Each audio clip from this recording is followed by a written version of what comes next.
free.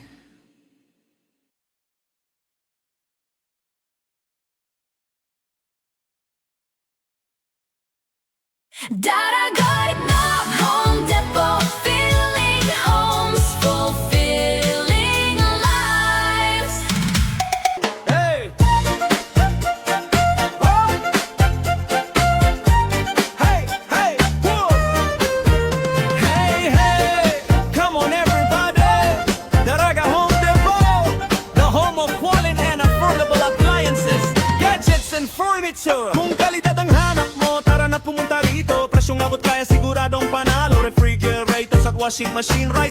Ang hangin at paligid na malinis. Smoke free sa awit na ito'y pinababatid. Smoke free, tinig natin sa hangin na maghahatid. Upang ang buhay natin ay di agad na mapatid.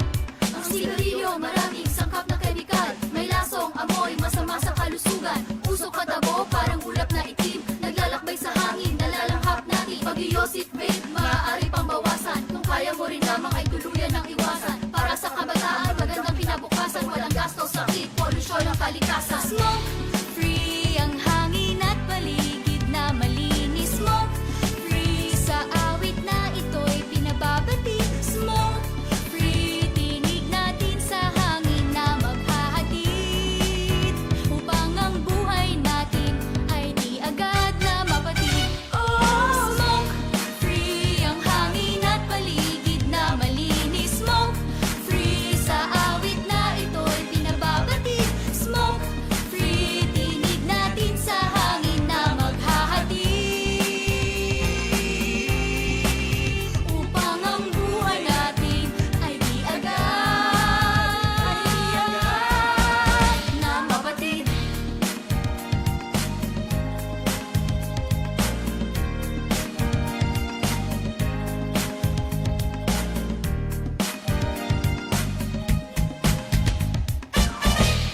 Smoke free.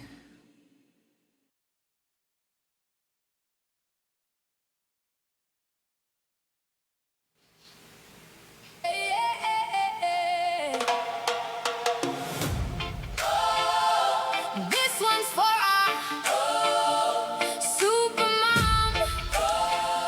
Hello, hello, hello! Magandang hapon po sa inyong lahat.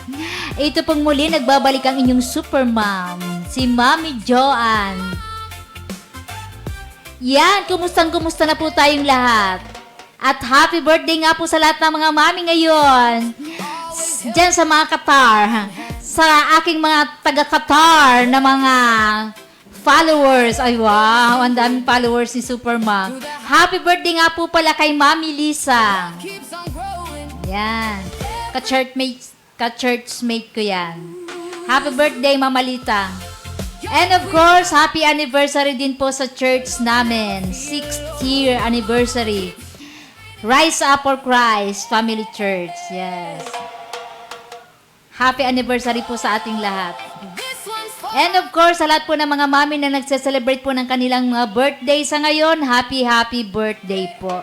Sa mga super mom, super lola at super lolo, lahat ng mga super dyan, super daddy, happy birthday yung nagse-celebrate ngayon. At ganoon din po sa mga nagse-celebrate din po ng kanilang anniversary, 1-month anniversary sa mga Gen Z at kanilang sinicelebrate din. At ganoon din sa mga bagong in love. At ganoon din po sa mga nagse-celebrate po ng kanilang wedding anniversary. Happy wedding anniversary po. Happy anniversary po sa inyong lahat. Yan. Ito na naman po ang ating super mom ngayong hapon. Yan. Ang tanging, ano bang tawag nito? Ang tanging inaabangan tuwing Sabado. Diba? Si super mom kasi talagang super na super. Super sa super sa rakitera. Lahat nandiyan na yata sa super mom. Of course, kayo din naman po mga super mom. Talagang pag sinabing super mom, na title na yan eh. Naandyan na talaga yung talagang super. Lahat na naandyan sa kanya. Diba? Superstar nga, diba? So, yun po. At nandito na naman po tayong muli sa ating programang Super Mom. At mamaya-maya po ay pag-uusapan po natin kasi meron tayo na naman na nakausap na Super Mom. Kani-kanina lang, meron pong nakipag-usap sa akin. At mamaya, sasabihin natin. At binabati ko nga po pala dyan sa mga lahat ng mga mami, Luzon, Visayas at Mindanao. Happy Super Mom. Araw po natin ngayon. Kaya standby po tayong lahat. Ayan. Manood po tayo ng ating live. At ganun nga po lahat ng mga bukod sa mga nagse-celebrate ng kanilang birthday and anniversary. Yan yung mga may pinagdadaanan po dyan sa ngayon. Chill-chill lang po tayo. At doon po sa mga maming sobrang may bigat ang kanilang pakiramdam. Chill-chill lang po tayo. Yan. Manood po tayo ng Super Mama. I-tune in po natin. Ano bang tawag nito? Sabi sa i-live po na, i-ano mo na siya. I-chill-chill mo lang yan. Yan. Lahat ng problema ay talagang laging nadating yan. Maski anong oras, talaga pagka ikaw ay inaatake ng problema, kahit sunod-sunod po yan. Sabi nga, wag lang po tayong padadaig sa problema. Hayaan po natin ang problema ang umalis sa atin at wag po tayong padadaig sa problema. Daigin natin ang problema, sabi nga. Yan. Pagka tayo ay inaatake ng problema, chill-chill lang. Ang gagawin lang po natin ay tayo po ay huwag mo nang isipin yung problema, hayaan mo yung problema ang mag-isip para sa'yo. Diba? Kasi pag lagi po natin iniintindi ang problema, ay wala namang mangyayari. Andyan pa rin yan. Ang gagawin po natin ay solusyon. Yan, diba? Sabi nga po, yung kapitbahay pala namin, nagpapabati sa akin. Yan. Binabati ko yung mga kapitbahay namin, mga Super Mom dyan. Yan. Binabati ko kayong mga nanunood at sumusubaybay lahat ng mga Super Mom sa buong mundo na sumusubaybay po ng ating programa. Yan, magandang hapon po. Huwag po natin kalimutang manood. Tuwing alas 3 hanggang alas 4 ng hapon. Yan, maghapon po tayo magkikwento. Isang oras po tayo magkikwentuhan. At pwede naman po tayong, kung gusto niyo pong magpabati, at yung gusto naman pong mag-comment, ayan, pwede po tayo mag-comment. At kung gusto, meron po tayong mga advice sa ating mga ka-Super Mom. Kasi kadalasan po tayo may mga Super Mom na mga nagtatanong sa atin. Pwede po tayong mag-comment below. Ayan. Kaya, tutok lang po tayo sa ating programa. Ayan. Kasi mamaya-maya po pag-uusapan po natin at kanina po ay mayroon po tayong nakausap na mami. Ang sabi niya po sa akin, Super Mom, paano ba alagaan ang maraming anak? Diba? Ang galing-galing naman ang tanong niya. Parang sinabi mo, ang dami-dami kong anak. Pag mga ganyan talagang mga pinag-uusapan alam niyo, saludo talaga ako doon sa mga Super Mom na ang daming anak. Talagang, sabi ko nga pagka ikaw ay Super Mom na ikaw ay merong anak na 12, talagang ikaw ang Super Mom. Nasa laylayan na lang ang inyong Super Mom Joanne. Nasa laylayan na lang ang Mami Joanne. Talaga lang, kayo yung, saludo talaga ako sa inyo. Kayo pong may mga anak na 12 at 15, ako po ay sumasaludo sa inyo. Sa laylayan lang po si Mami Joanne. Yan. Kaya congratulations po. Napagtagumpayan niyo po. At doon po sa nagtatanong sa atin na kung paano daw po, ano bang tawag nito? Kung paano i-handle yung may maraming anak. Doon po sa mayroon maraming anak, ay siguro naman po, pakishare naman. Call a friend tayo ngayon. Call a friend tayo ngayon at wala po tayo ngayon. Pero, mayroon din, of course, si Mami Joan, mayroon din tayong pwedeng i-suggest at mayroon din po tayong pwedeng i-advise sa ating mga ka-Super Mom. Kasi kadalasan po ngayon, di ba, noong araw pa yun paramihan talaga ng mga anak. Pero ngayon sa henerasyon ngayon, pakontian na lang, di ba? Kasi noong unang panahon, kailangan mong dumami ng anak para mapuno ang mundo. Nakakatuwa naman yon. Di ba? Pero anyway, ganun pa man, sabi nga, at yung mga nagbabalak po na magparami ng kanilang anak, kung ako po ang tatanungin, wag na. Di ba? Doon po sa mga nagbabalak na gusto po ng maraming anak at ikaw na nagtatanong sa akin kanina, at kung ikaw naman po ay nagbabalak na gusto mo ng maraming anak, meron pong positive at mayroon din naman negative. Yan. Pero, nasa nanay at tatay pa rin yan. Yan. Ang kasagutan ng lahat ng yan ay nasa ating mga magulang. Yan. Nasa super dad at super mommy yan.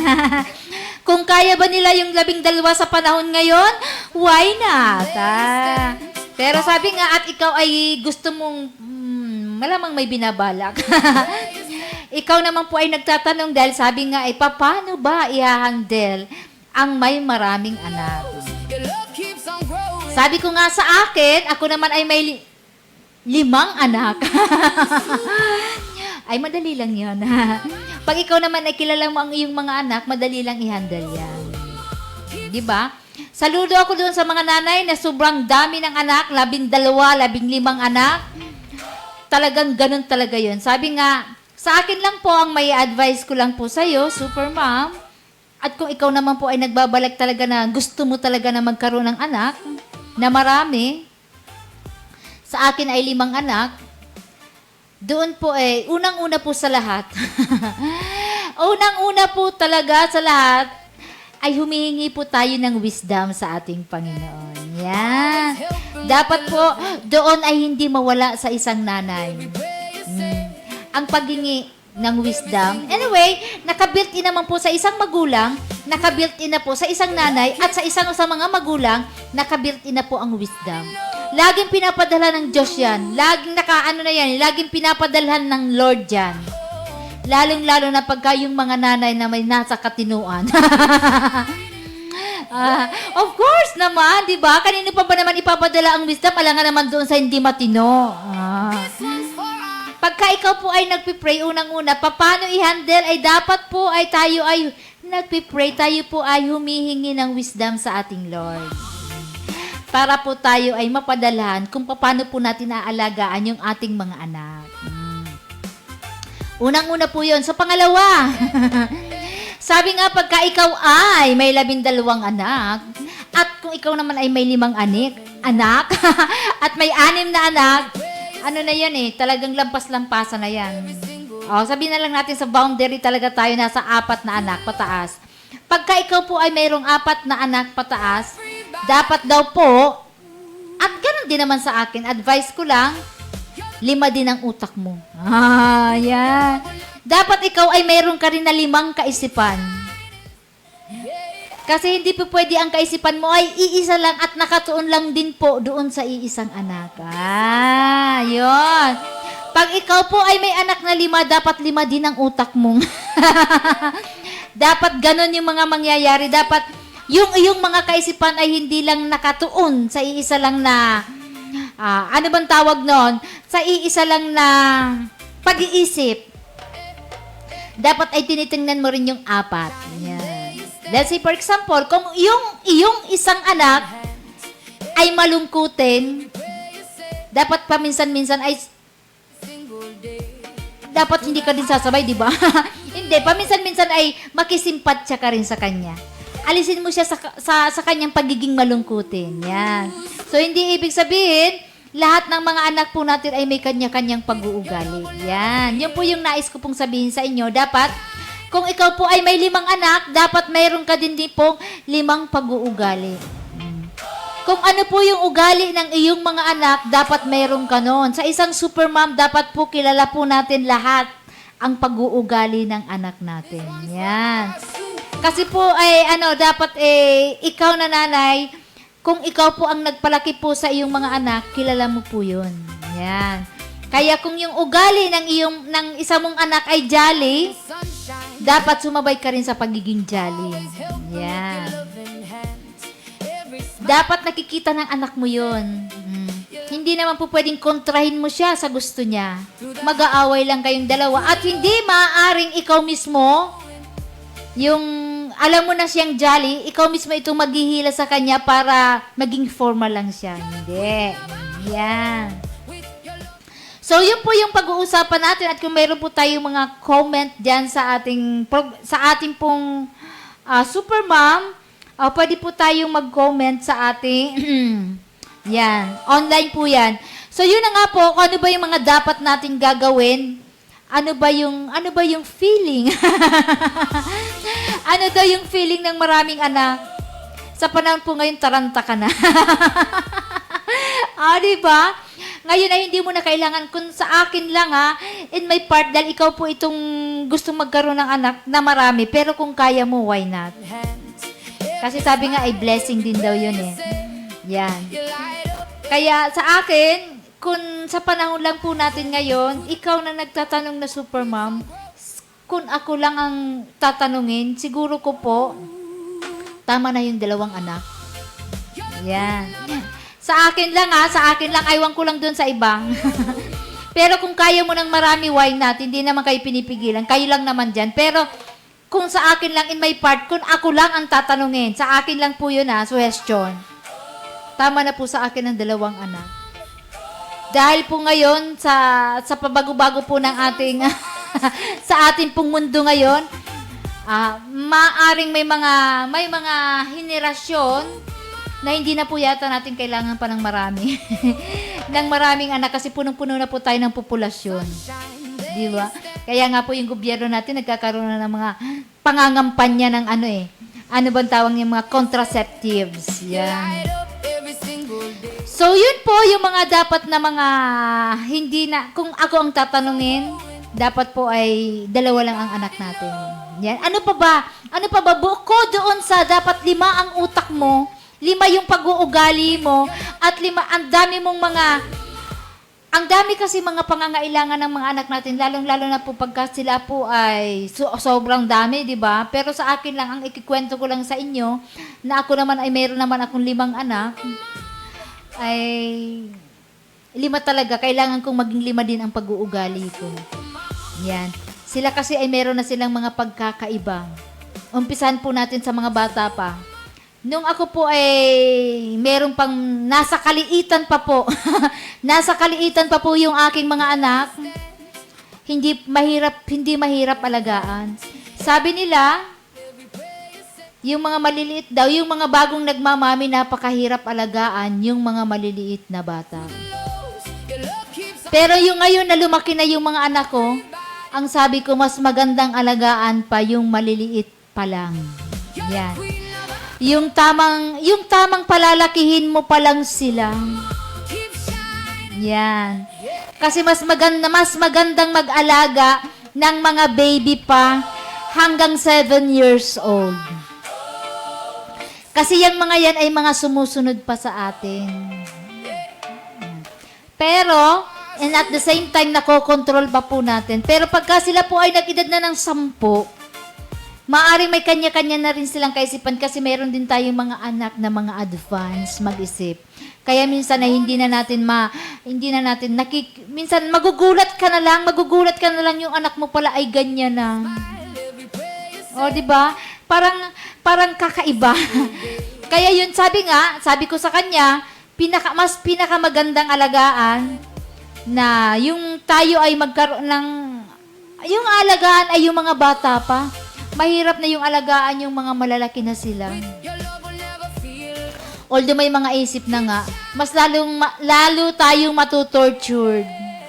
Kasi medyo papasok yung, minsan matatakot ka rin, di ba? Matatakot ka rin kasi yung sobra bagang pag-aalaga mo sa kanya, kasi naayaw mong mapahamak, minsan nagiging overprotective na tayo sa ating mga anak. Kaya minsan, napapariwara.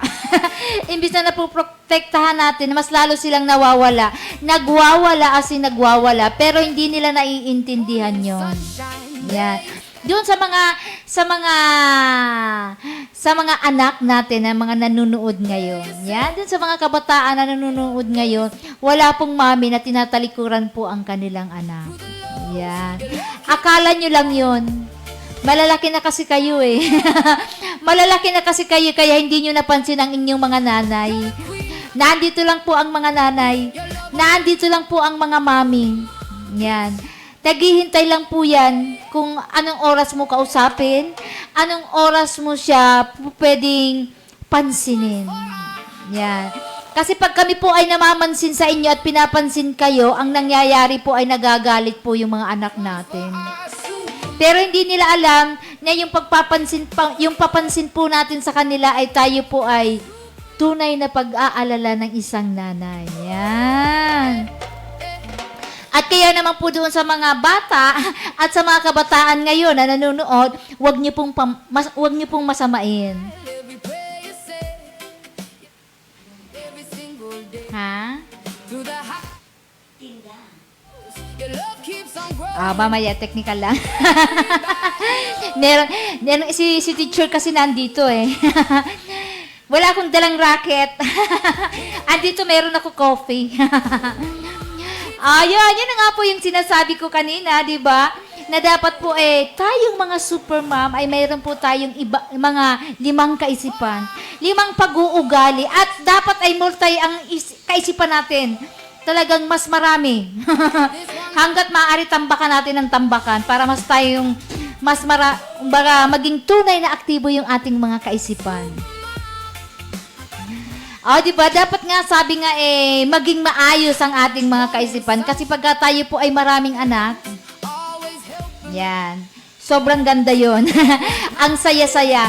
Balik tayo dun sa pag-aalaga ng mga maliliit na bata. Yun nga, ang may pinakamadaling alagaan, doon po sa mga bagong nagmamami sa ngayon, kung gusto niyo pong magsunod-sunod na anak, sunod-sunurin nyo na. Kung gusto niyo ng 5 anak, magsunod-sunurin nyo na yung na magkaanak kayo ng 5. Yan. Kasi isahan lang ang pagpapalaki. Kaya lang, pag lumaki na sila at nagkaroon na sila ng kanya-kanyang pag-iisip, dahil depende sa kanilang komunidad na kinalalakihan, minsan may komunidad silang, yung kaibigan nila, di ba? Mga kaibigan nila, minsan nai-impluwensyahan sila. Yan. So, hindi na natin mga control ang lahat. Kaya kung ako tatanungin, dapat wag ka nang umanak ng marami. Di ba? Wag ka nang maganak ng marami. Gawin mo na lang 2 lang ang anak mo. Isang babae, isang lalaki. Pagka hindi na, kung puro lalaki, okay na yun. Wag ka nang magdagdag. Di ba? Kasi pagka marami kang anak, napakahirap pagka sila ay mga malalaki na. Nag-aaway-away, hindi mo na lalong-lalo na pagka nasa loob na ng bahay. May kanya-kanya na kasi silang ganap. Ang dami-dami mo ring anak, ganun din naman ang mangyayari, iiwanan ka rin pag matanda ka na. Bakit? Kasi magpapamilya na rin sila, di ba? Kayo na lang 2 mag-asawa ang matitira. Tatawag na lang yung mga anak natin, Mami, kumusta ka na dyan? Video call. Parang ganun na lang din ang mangyayari. Kahit gaano karami po yung anak natin, sabihin na natin yan. Pero iiwanan pa rin tayong mag-isa. Pakumusta-kumusta na lang yan. Parehas din yan. 1, 2, o marami tayong anak, ganun din ang mangyayari sa atin. Kasi yung meron naman sa ating matitira, pero ganun din, may sarili ding ganap yun. At mayroon din sariling pamilya na yon. Yan. Kaya yun ang mga dapat natin gagawin. Na dapat po tayo ay mag-isip-isip. At doon sa mga bagong nagmamami, gusto nyo ng sunod-sunod lang, sunod-sunodin nyo yung anak nyo, sabay-sabay nyong palakihin. Yan. Hindi po mahirap alagaan magpalaki ng maliit na bata. Yung pagpapalaki, hindi po mahirap. Pag malaki na sila, yun ang pinakamahirap sa lahat. Kasi mag-aaway-away na yan. Kung pararehas mga lalaki, talagang magsusuntukan yung mga yan. Hindi maiwasan yan na hindi sila mag-aaway-away sa loob ng bahay. Yan. At lalong-lalo na pag mga malalaki na sila. Siyempre, hindi mo naman kailangan panigan yung isa sa isang nanay. Hindi mo naman kailangan panigan yung isa at papanig ka din naman dun sa isa. At ayaw mong kakabigin mo yung isa, napakahirap. Tunay. Kasi yung isa mong anak ay yun na lang kasi lagi na lang yun ang nagpapapansin, kaya yun na lang. So nagkakaroon po tayo ngayon na kompetensya. Di ba may maiinggit? Yan, magkakaroon ng mga hindi maganda. So, bilang isang nanay, kung paano natin ngayon ano bang tawag nito, naaalagaan o paano natin na-maintain yung magandang samahan sa loob ng bahay natin.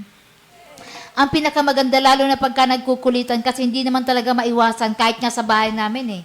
Sabihin na natin yung mga anak natin ano bang tawag nito? Gabay na natin, pero hindi maiwasan na hindi sila talaga. Mayroon kasi silang mga pagkakaiba.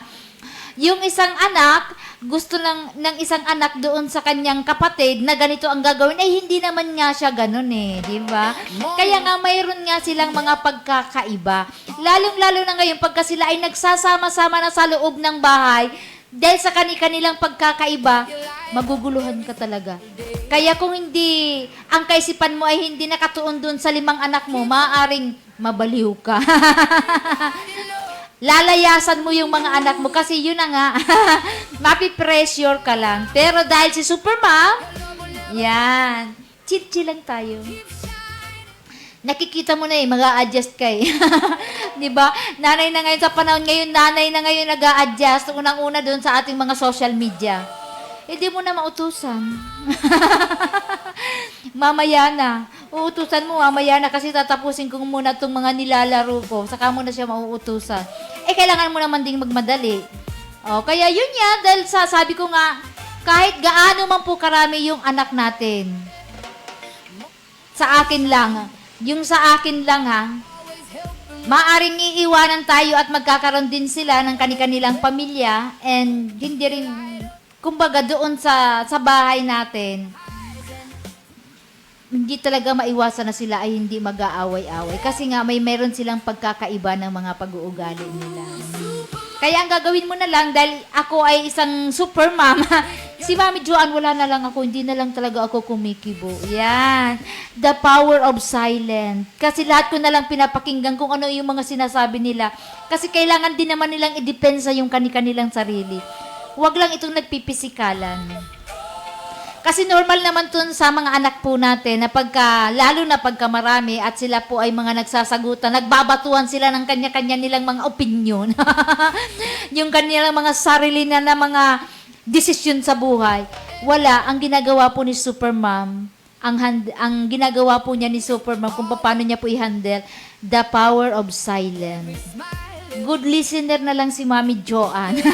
Wala na lang siyang ibang ginawa kundi manahimik at makinig kung ano talaga ang mga batuhang mga salita nila sa bawat isa. Kasi hindi talaga maiwasan mga ka-Supermom na sila talagang lahat ay mga nag-aaway-away sa loob ng bahay.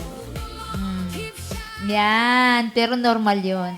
Kasi yun yung nag-create sila at may intindihan din at makukuha din ng isang nanay kung ano yung mga saloobin ng kanilang mga anak. Yan.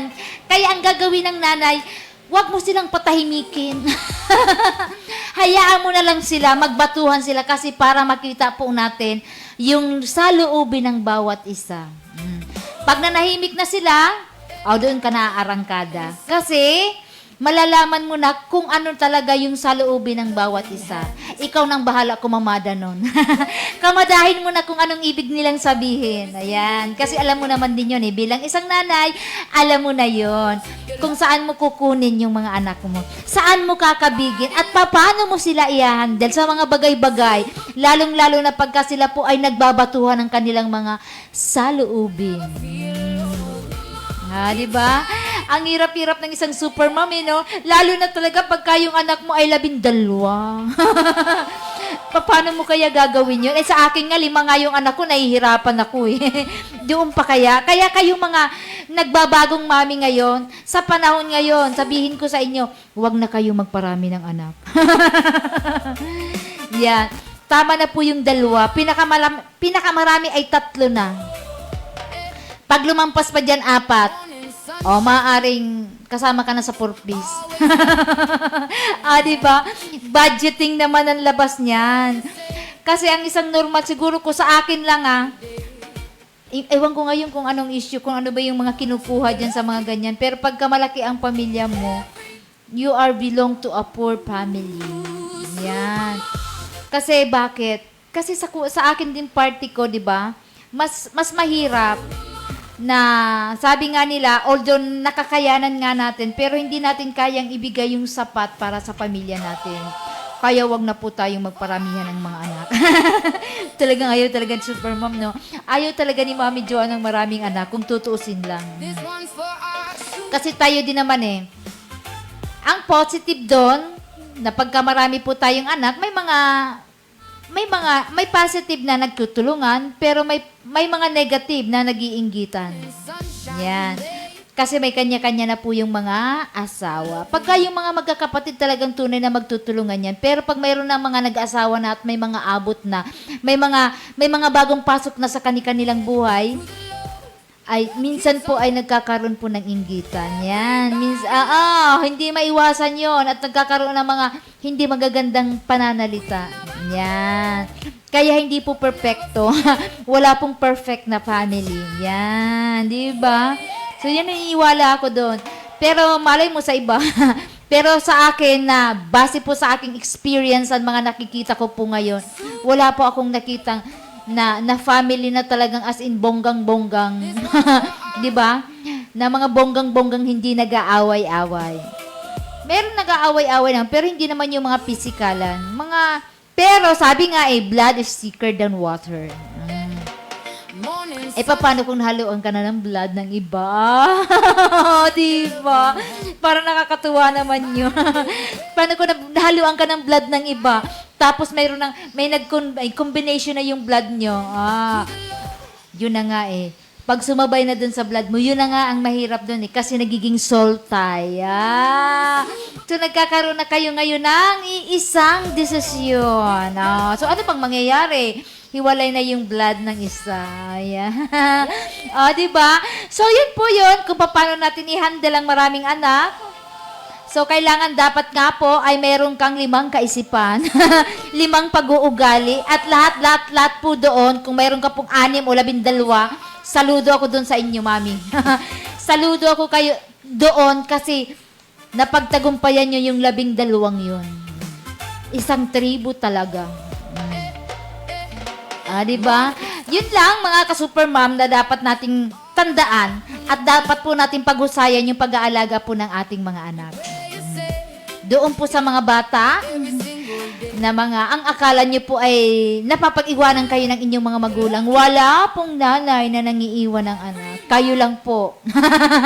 Kayo lang po ang nag-iiwan ng mami. Hindi namin kayo kayang iwanan. Ni mawaglit sa isipan ng isang magulang ay hindi po kayang iwaglit ang isang anak. Yan, di ba? Kaya, sabi nga, pagka mayroon tayong naiisipan natin yun dun sa ating mga anak at napag-iisipan ng mga anak sa atin, mag-usap na lang kayong dalawa. Yan. Kasi part naman yan ng magbabanding-banding naman yan. From time to time, para maging healthy po yung ating family at mayroon po tayong anak na marami, paminsan po, tayo po ay magkaroon naman ng mga banding-banding. Yan. Pero hindi naman laging banding. Kasi minsan na nagkakasanayan na, di ba? Ayun. So, ganun din, sabi ko nga, dapat nga, pagka ikaw po ay malalaki na ang iyong mga anak, mahirap na nga. So, kung kailan sila ngayon lumaki, yun ang pinakamahirap kasi mayroon na silang kanya-kanyang desisyon sa buhay. May kanya-kanya na po silang mga future.